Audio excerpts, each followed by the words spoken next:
Kita beralih ke informasi lain, banjir bandang menerjang pemukiman warga di tebing tinggi Kabupaten Balangan, Kalimantan Selatan. Air bercampur lumpur merendam ratusan rumah warga. Kecamatan Tebing Tinggi, impunya banjir dalam benar. Untuk Awayan dan di bawahnya tetap waspada dan hati-hati. Video amatir warga merekam kejadian saat banjir bandang menerjang permukiman warga di Kecamatan Tebing Tinggi, Kabupaten Balangan, Kalimantan Selatan. Air bercampur lumpur datang tiba-tiba merendam permukiman, mencapai 2 meter dan menyisakan atap rumah yang terlihat. Hujan dengan intensitas tinggi yang mengguyur wilayah ini membuat air sungai Pitap meluap. Banjir terparah dirasakan warga desa Juu, Sungsum, dan Gunung Batu, Kecamatan Tebing Tinggi.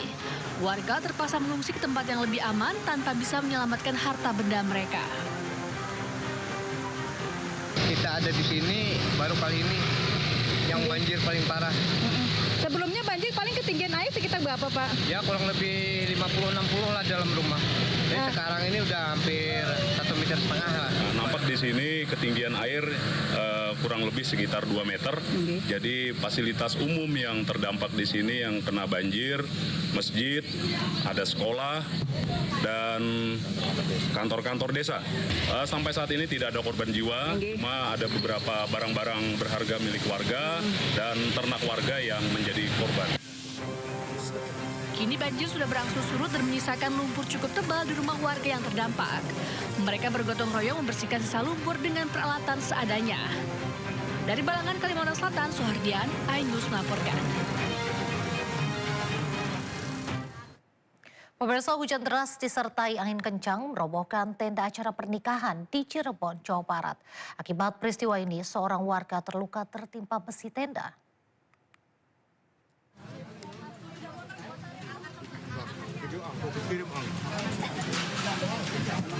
Angin kencang disertai hujan deras merobohkan tenda acara pernikahan di Desa Sambang, Kecamatan Gunung Jati, Kabupaten Cirebon, Jawa Barat. Akibat kejadian ini, satu orang warga mengalami luka karena tertimpa besi tenda dan langsung dilarikan ke puskesmas terdekat untuk mendapatkan perawatan medis. Usai kejadian, panitia acara membersihkan area tenda dan kembali melanjutkan acara. Dengan adanya angin tiba-tiba, hujan tuh angin besar. Sehingga orang tuh sudah lari semua dari tenda, di bawah tenda. Tapi ada salah satunya, ya adik saya sih, di beberes di sana, di belakang, di tenda bagian dapur. Ternyata roboh. Sementara itu, data dari BPBD Kabupaten Cirebon, angin kencang juga merobohkan bangunan serta 2 pohon tumbang. Pihak BPBD mengimbau agar warga tetap berhati-hati.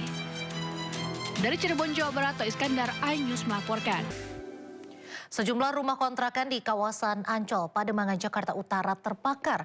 Api diduga berasal dari puntung rokok. 65 nih, di bawah kolong tol. Kobaran api membakar 8 rumah kontrakan di kawasan Ancol, Pademangan, Jakarta Utara Minggu pagi. Warga berusaha menyelamatkan barang berharga mereka. Bedeng proyek. Petugas berupaya memadamkan api. Api diduga berasal dari puntung rokok yang membakar rumah warga yang terbuat dari bahan semi permanen hingga menyambar ke rumah warga lainnya. Dari kontrakan yang muncul itu, katanya sih ini apa kemungkinan besar ada yang rokok. Kenapa api kan kecil, tapi berhubung anginnya gede itu langsung nyamber ke tetangga, Pak. Api bisa dipadamkan setelah 10 mobil pemadam dikerahkan ke lokasi. Dari Jakarta, Sofyan Firdaus, iNews melaporkan.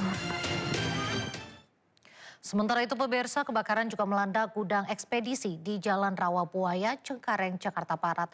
Diduga kebakaran terjadi akibat korsleting listrik. Izin dan di Jalan Dharma Wanita atau di Jalan Guru Makmun, dekat Alfa. Kebakaran gudang JNT. Warga Rawabuaya, Cengkareng, Jakarta Barat dikejutkan dengan kebakaran yang melanda gudang ekspedisi Minggu pagi. Api membesar dengan cepat karena banyaknya tumpukan material yang mudah terbakar. Selain isi gudang, 2 truk yang terparkir juga ikut terbakar. Petugas damkar yang tiba di lokasi langsung berupaya melokalisir api agar tidak merambat ke bangunan lain. Diduga kebakaran terjadi akibat korsleting listrik. Ternyata yang terbakar itu gudang ekspedisi.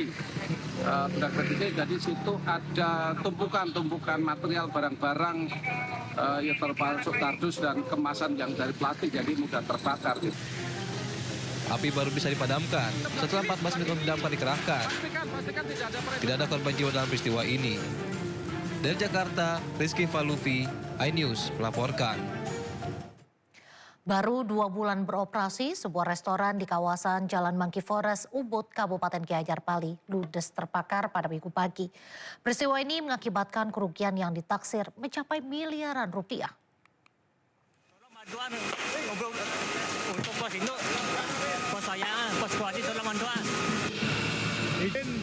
Kobaran api membakar restoran di kawasan Jalan Raya Monkey Forest, Kecamatan Ubud, Gianyar Bali, Minggu pagi.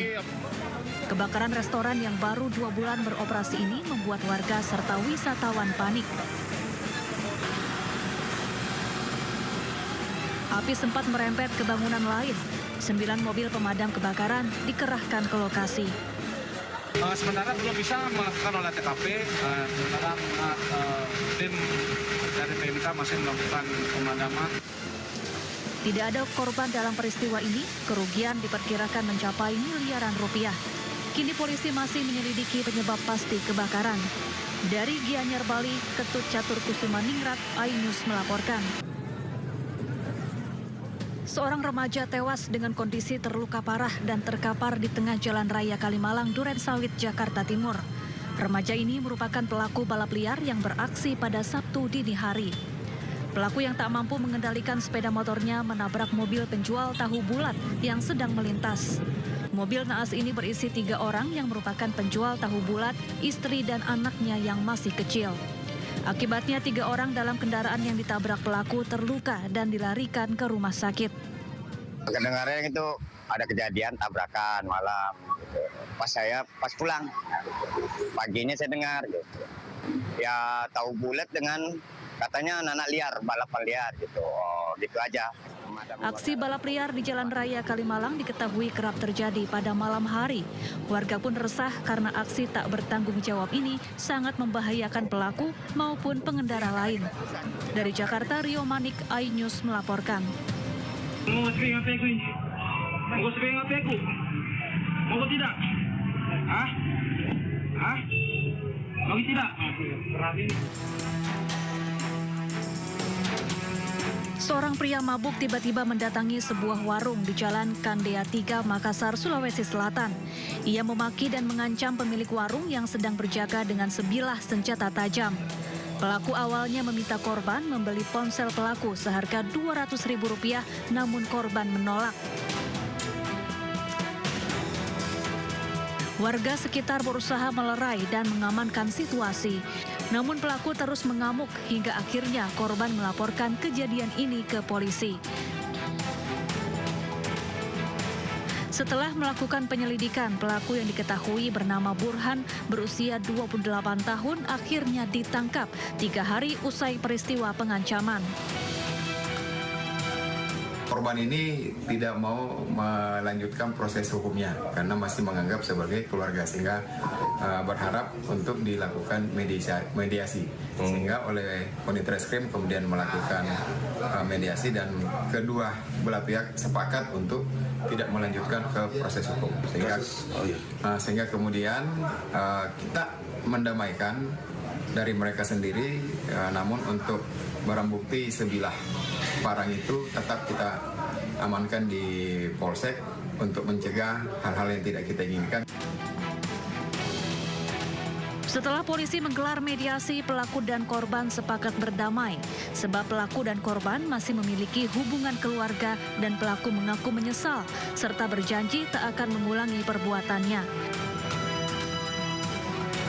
Dari Makassar, Sulawesi Selatan, Muhammad Nurbone, iNews melaporkan.